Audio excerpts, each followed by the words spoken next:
Hello guys and welcome to the new channel. Today in this video I'm going to show you how you can check the battery health of your iPhone.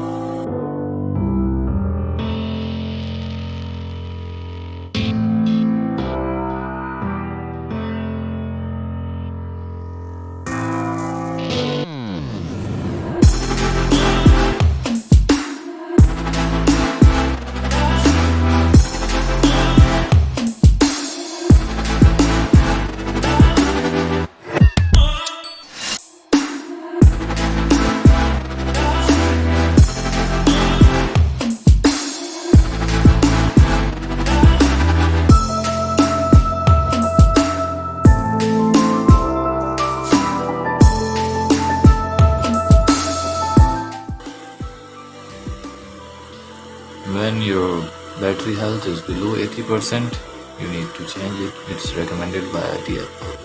So guys, that's all in this video. Make sure to subscribe the channel and leave a thumbs up. Bye for now.